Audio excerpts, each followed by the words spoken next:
राजा ने अपनी मोटी रानियों को पतला करने का एक ऐसा निजात ढूंढा कि इन सीढ़ियों पर रख दिए गए सोने के सिक्के और रानी से कहा कि उन सब सिक्कों को उठाते हुए एक ही स्टेप में चलना है, ना तो कूदना है और ना ही भागना है। दोस्तों, आज हम पहुंच चुके हैं मध्य प्रदेश के जिले धार में और मांडू के अंदर स्थित है यहाँ का अशरफी महल, जिसका निर्माण वैसे तो हो चुका था यहाँ के परमार शासकों के समय में, लेकिन 15वीं और 16वीं शताब्दी के समय में जो यहाँ के गौरी और खिलजी शासक थे, उन्होंने इस महल का पुनर्निर्माण करवाया था। और ये जो छोटे छोटे स्टेप्स आपको देखने को मिल रहे हैं दोस्तों, भारत की ऐसी कोई और दूसरी इमारत नहीं है जहाँ पर गयासुद्दीन खिलजी नामक जो राजा हुए थे यहाँ के 1469 के वक्त में, उन्होंने अपनी जो रानियां मोटी हुआ करती थी या जिनके बाल सफेद हो जाते थे, वो उनको बिल्कुल पसंद नहीं थे। तो उन्होंने नेचुरल तरीके से उनको एक्सरसाइज करवाने का एक तरीका ढूंढा कि हर एक पॉइंट पे एक सोने का सिक्का रख दिया जाता था और रानियों से कहा जाता था कि वो जितने ज्यादा सिक्के यहाँ से उठाएंगी, उन सिक्कों को गरीबों में बांट दिया जाएगा। सामने की तरफ बना हुआ था उस वक्त का विजय स्तंभ, जिसे बताते हैं कि ये एक वक्त पहले 7 मंजिला हुआ करता था, लेकिन आज के वक्त में केवल इतनी ही इमारत बची है। यहाँ पर आप इसके सफेद संगमरमर से बने हुए उस ढांचे को देख सकते हैं जो केवल बिना छत का ही भाग बचा हुआ है।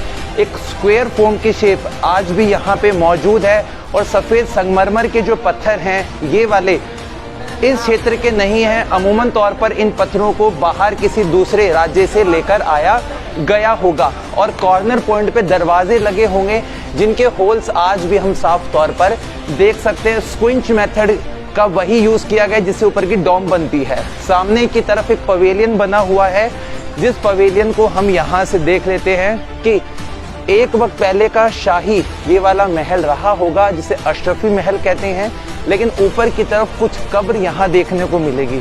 सोचकर काफी ज्यादा विचलित करती है बात कि छत के ऊपर कब्र कौन बनवाता है, ये वाली बात तो। लेकिन इसका हकीकत आंसर ये है दोस्तों कि ये है एक रेप्लिका, यानी कि जो कब्र होती है वो तो आपकी मिट्टी से जुड़ी होती है, जमीन से। ऊपर की तरफ उनकी एक रेप्लिका बनाई जाती है ताकि लोगों को बताया जा सके कि इस व्यक्ति को यहाँ पे दफन किया गया होगा।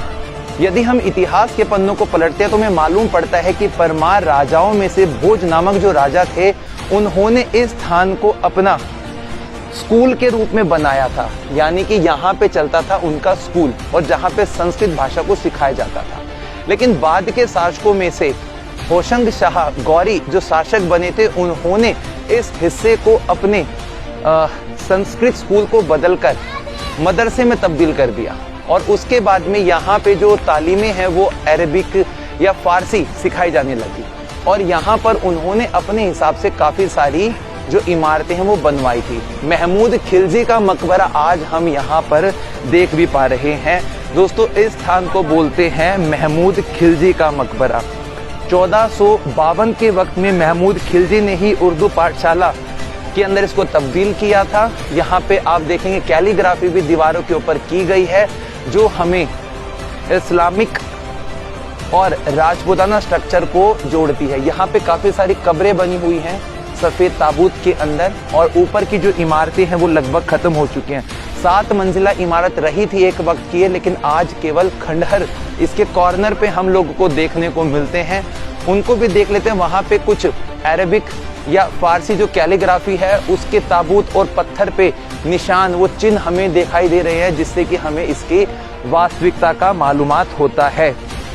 और ये वाला जो स्थान है दोस्तों, 1440 के वक्त में होशंग शाह गौरी ने बताते हैं पुनर्निर्मित शुरू किया था, लेकिन 1469 के वक्त में जो गयासुद्दीन खिलजी थे ना, उनकी कुल मिलाकर हरम में 1600 पटरानियां हुआ करती थी और उन सभी का रहने का स्थान भी नीचे वाले हिस्से में बताया जाता है, उसको भी देखेंगे। ये कुछ कॉर्नर पे पॉइंट्स देख सकते हैं भैया आप। अब दोस्तों हम नीचे जाएंगे और उस पाठशाला को, मदरसे को यहाँ पर जाकर अच्छे तरीके से एक्सप्लोर करेंगे।